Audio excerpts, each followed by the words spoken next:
तर ये खालीपन क्यों है? क्यों कभी कभी सब कुछ होते हुए भी ऐसा लगता है कि कुछ बहुत महत्वपूर्ण छूट गया है? बहुत से लोग धन कमाते हैं, सम्मान पाते हैं, परिवार बनाते हैं, फिर भी उनके भीतर एक अनकही बेचैनी बनी रहती है। क्यों? क्योंकि मनुष्य केवल शरीर नहीं है, और जब तक मनुष्य स्वयं को केवल शरीर मानता रहेगा, तब तक उसे जीवन का वास्तविक उद्देश्य नहीं मिलेगा। भगवान श्री कृष्ण भगवत गीता में अर्जुन को यही प्रथम ज्ञान देते हैं, क्योंकि जीवन का उद्देश्य जानने से पहले यह जानना आवश्यक है कि वास्तव में मैं कौन हूं। यदि यह प्रश्न स्पष्ट नहीं हुआ तो जीवन के सारे उत्तर अधूरे रह जाएंगे। आज ध्यान से सुनिए, हो सकता है यह ज्ञान आपके जीवन को देखने का पूरा दृष्टिकोण बदल दे। तुम शरीर नहीं, आत्मा हो। कुरुक्षेत्र में अर्जुन दुख से भर गया था। उसके सामने उसके अपने लोग खड़े थे। उसका मन भ्रमित था। तब भगवान श्री कृष्ण ने सबसे पहले उसे युद्ध की नहीं, आत्मा की शिक्षा दी। उन्होंने कहा, जिस प्रकार मनुष्य पुराने वस्त्र त्याग कर नए वस्त्र धारण करता है, उसी प्रकार आत्मा पुराने शरीर को छोड़कर नया शरीर धारण करती है। इस संसार में जो कुछ दिखाई देता है वो बदलता रहता है। शरीर बदलता है, उम्र बदलती है, परिस्थितियां बदलती हैं, संबंध बदलते हैं, लेकिन आत्मा नहीं बदलती।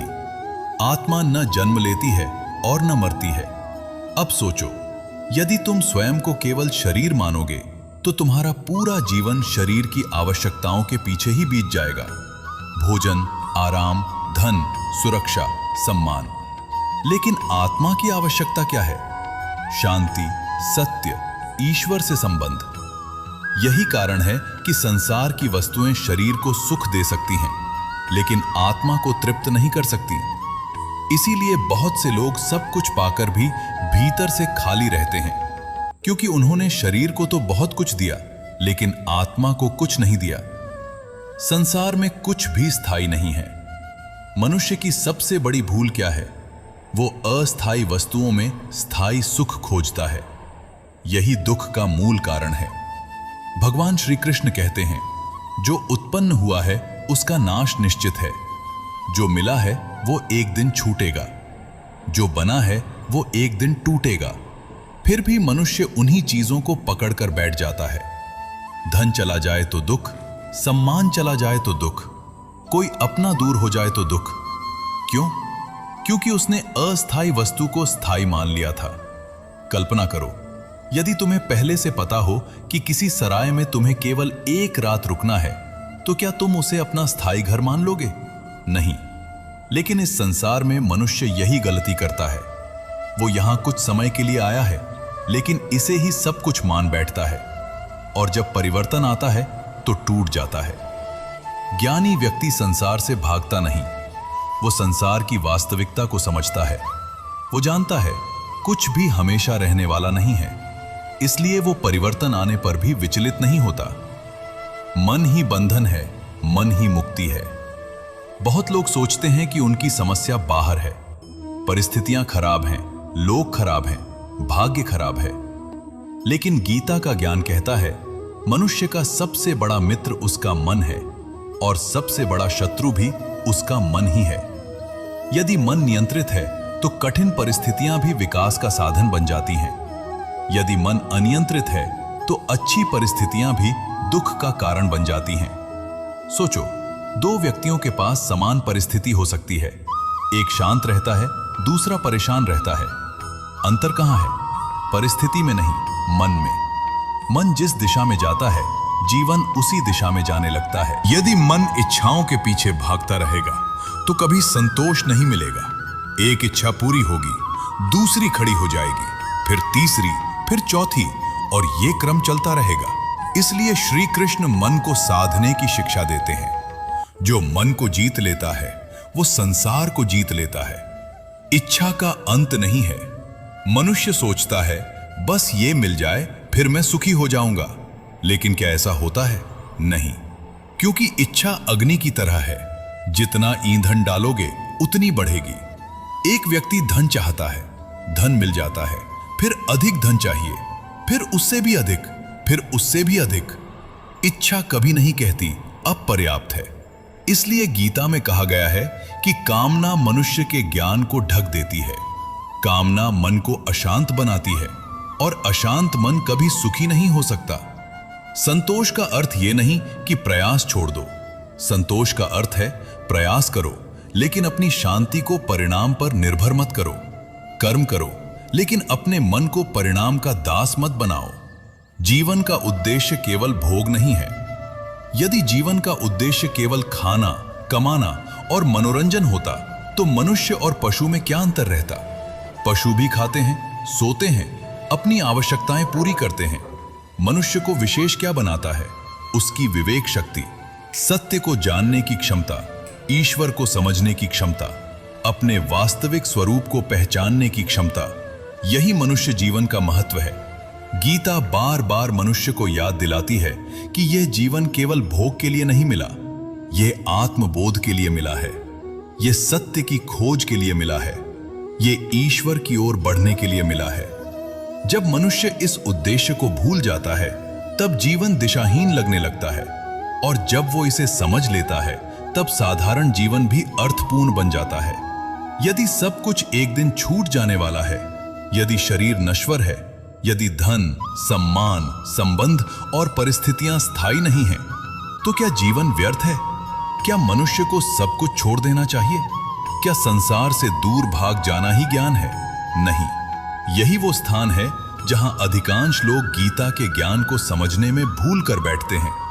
भगवान श्री कृष्ण ने अर्जुन से यह नहीं कहा था कि सब छोड़कर जंगल चला जाओ। उन्होंने अर्जुन से कहा था, सत्य को समझो और फिर अपना कर्तव्य करो। यही गीता का हृदय है। संसार छोड़ना ज्ञान नहीं है, संसार में रहते हुए सत्य को न भूलना ही ज्ञान है। आज हम उसी गहरे रहस्य को समझेंगे। मनुष्य का अधिकार केवल कर्म पर है। मनुष्य का सबसे बड़ा दुख कहां से जन्म लेता है? फल की चिंता से। वो कर्म कम करता है, चिंता अधिक करता है, काम कम करता है, कल्पनाएं अधिक करता है। आज का मनुष्य वर्तमान में नहीं जीता। वो या तो बीते हुए कल में फंसा रहता है या आने वाले कल के भय में। लेकिन श्री कृष्ण कहते हैं, तुम्हारा अधिकार कर्म पर है, फल पर नहीं। इसका अर्थ बहुत गहरा है। फल तुम्हारे हाथ में नहीं है, क्योंकि फल अनेक कारणों से बनता है। तुम प्रयास कर सकते हो, लेकिन परिणाम केवल तुम्हारे प्रयास से नहीं बनता। इसलिए बुद्धिमान व्यक्ति अपना ध्यान कर्म पर लगाता है, मूर्ख व्यक्ति अपना ध्यान फल पर लगाता है। एक किसान बीज बो सकता है, खेत तैयार कर सकता है, परिश्रम कर सकता है, लेकिन वर्षा उसके नियंत्रण में नहीं है। यदि वो दिन रात केवल परिणाम की चिंता करता रहेगा तो उसका मन अशांत रहेगा। लेकिन यदि वो अपना श्रेष्ठ कर्म करेगा तो उसका मन स्थिर रहेगा। यही कर्मयोग है। कर्म करते रहो, लेकिन अपनी शांति को परिणाम के साथ मत बांधो। अपेक्षाएं दुख का कारण है। ध्यान से सुनो, अधिकांश दुख घटनाओं से नहीं आते, वे अपेक्षाओं से आते हैं। मनुष्य सोचता है, लोग मेरे अनुसार व्यवहार करेंगे, परिस्थितियां मेरे अनुसार चलेंगी, दुनिया मेरी इच्छा के अनुसार बदलेगी। लेकिन जब ऐसा नहीं होता तब दुख जन्म लेता है। भगवान श्री कृष्ण कहते हैं, जो व्यक्ति आसक्ति और अपेक्षाओं से मुक्त होकर कर्म करता है वही शांति प्राप्त करता है। सोचो, जब तुम किसी से अत्यधिक अपेक्षा रखते हो तब तुम उसके व्यवहार के दास बन जाते हो। वो अच्छा बोले तो प्रसन्न, बुरा बोले तो दुखी, उसने सम्मान दिया तो खुशी, उसने उपेक्षा की तो पीड़ा। इसका अर्थ क्या हुआ? तुम्हारी शांति अब तुम्हारे हाथ में नहीं रही, वो दूसरे के हाथ में चली गई। ज्ञानी व्यक्ति प्रेम करता है, कर्तव्य निभाता है, लेकिन अपनी शांति को किसी व्यक्ति के व्यवहार पर निर्भर नहीं करता। यही आंतरिक स्वतंत्रता है। तुलना जीवन का विष है। आज मनुष्य स्वयं से कम और दूसरों से अधिक जुड़ा हुआ है। वो हर समय देखता है उसके पास क्या है, उसने क्या प्राप्त किया, वो मुझसे आगे क्यों है। यहीं से अशांति प्रारंभ होती है। गीता का ज्ञान कहता है, हर आत्मा का मार्ग अलग है, हर व्यक्ति का कर्म अलग है, हर व्यक्ति की यात्रा अलग है। फिर तुलना कैसी? यदि आम का वृक्ष ये सोचने लगे कि मैं बरगद क्यों नहीं हूं, तो वो कभी फल नहीं देगा। यदि नदी ये सोचने लगे कि मैं पर्वत क्यों नहीं हूं, तो वो समुद्र तक नहीं पहुंच पाएगी। जब मनुष्य अपनी तुलना दूसरों से करता है तब वो अपने जीवन का उद्देश्य भूल जाता है, क्योंकि उसका ध्यान अपनी यात्रा से हटकर दूसरों की यात्रा पर चला जाता है। श्री कृष्ण सिखाते हैं, दूसरे का श्रेष्ठ कर्म अपनाने से अच्छा है अपना कर्तव्य निभाना, चाहे वो साधारण ही क्यों ना लगे। क्रोध बुद्धि को नष्ट कर देता है। भगवान श्री कृष्ण ने क्रोध की पूरी श्रृंखला बताई है। पहले मनुष्य किसी विषय का चिंतन करता है, फिर उसमें आसक्ति होती है, आसक्ति से इच्छा पैदा होती है, इच्छा पूरी न हो तो क्रोध आता है, क्रोध से विवेक नष्ट होता है, विवेक नष्ट हो जाए तो निर्णय गलत होने लगते हैं और गलत निर्णय जीवन को दुख की ओर ले जाते हैं। ध्यान दो, जब मनुष्य क्रोधित होता है तब वो वही बातें कह देता है जिनका बाद में पछतावा होता है, वो वही निर्णय ले लेता है जो उसके लिए हानिकारक होते हैं। इसलिए गीता क्रोध को केवल एक भावना नहीं मानती, वो उसे पतन का द्वार मानती है। ज्ञानी व्यक्ति क्रोध को दबाता नहीं, वो उसके कारण को समझता है। वो देखता है कि उसके भीतर कौन सी इच्छा टूट रही है और वहीं से स्वयं को संभालता है। स्थिर बुद्धि वाला मनुष्य कौन है? अर्जुन ने श्री कृष्ण से पूछा था। स्थिर बुद्धि वाला मनुष्य कैसा होता है? भगवान ने जो उत्तर दिया वो आज भी उतना ही महत्वपूर्ण है।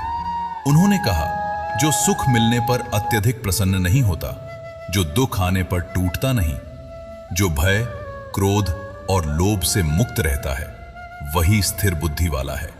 इसका अर्थ यह नहीं कि उसे भावनाएं नहीं होती, अर्थ यह है कि उसकी बुद्धि भावनाओं की दासी नहीं होती। समुद्र में अनगिनत नदियां गिरती हैं, फिर भी समुद्र अपनी मर्यादा नहीं छोड़ता। उसी प्रकार संसार की घटनाएं स्थिर बुद्धि वाले व्यक्ति के जीवन में आती जाती रहती हैं, लेकिन उसकी आंतरिक शांति नहीं टूटती। यही गीता का आदर्श मनुष्य है। सच्ची सफलता क्या है? दुनिया सफलता को बाहरी उपलब्धियों से मापती है। धन कितना है, पद कितना बड़ा है, लोग कितना सम्मान देते हैं। लेकिन गीता सफलता की परिभाषा बदल देती है। श्री कृष्ण के अनुसार सफल वो नहीं जो संसार जीत ले, सफल वो है जो स्वयं पर विजय पाले, जो अपने मन को नियंत्रित कर ले, जो इच्छाओं का दास न रहे, जो परिस्थितियों से ऊपर उठ सके, जो सत्य के मार्ग पर चल सके। क्योंकि जिसने स्वयं को नहीं जीता वो सब कुछ पाकर भी हार सकता है, और जिसने स्वयं को जीत लिया वो सब कुछ खोकर भी विजयी रह सकता है। शांति बाहर नहीं, भीतर मिलती है। मनुष्य पूरी दुनिया में शांति खोजता है, कभी वस्तुओं में, कभी लोगों में, कभी परिस्थितियों में, लेकिन शांति वहां नहीं है, क्योंकि बाहरी संसार हमेशा बदलता रहेगा। जो बदलता है वो स्थायी शांति नहीं दे सकता। गीता कहती है, जिसने अपने मन को वश में कर लिया उसे भीतर ही आनंद मिलने लगता है। उसकी प्रसन्नता किसी वस्तु पर निर्भर नहीं रहती, उसकी शांति किसी परिस्थिति पर निर्भर नहीं रहती, उसका सुख किसी व्यक्ति के व्यवहार पर निर्भर नहीं रहता, और यही वास्तविक स्वतंत्रता है। एक प्रश्न है जो हजारों वर्षों से मनुष्य के भीतर उठता रहा है, मैं कौन हूं, मैं कहां से आया हूं और मृत्यु के बाद क्या होगा? लेकिन इन सब प्रश्नों से भी बड़ा एक प्रश्न है, क्या मेरा ईश्वर से कोई संबंध है, या मैं इस विशाल संसार में केवल एक अकेला प्राणी हूं? जब जीवन में दुख आता है, जब अपने साथ छोड़ देते हैं, जब प्रयासों के बाद भी परिणाम नहीं मिलते, जब मन टूटने लगता है, तब मनुष्य के भीतर यही प्रश्न उठता है, क्या कोई है जो मुझे जानता है? भगवत गीता का सबसे सुंदर और सबसे गहरा उत्तर यही है। भगवान श्री कृष्ण कहते हैं, तुम अकेले नहीं हो, तुम केवल इस संसार के नहीं हो, तुम्हारा वास्तविक संबंध परमात्मा से है, और जब तक यह संबंध नहीं समझा जाता तब तक जीवन अधूरा रहता है। आज इसी सत्य को समझते हैं।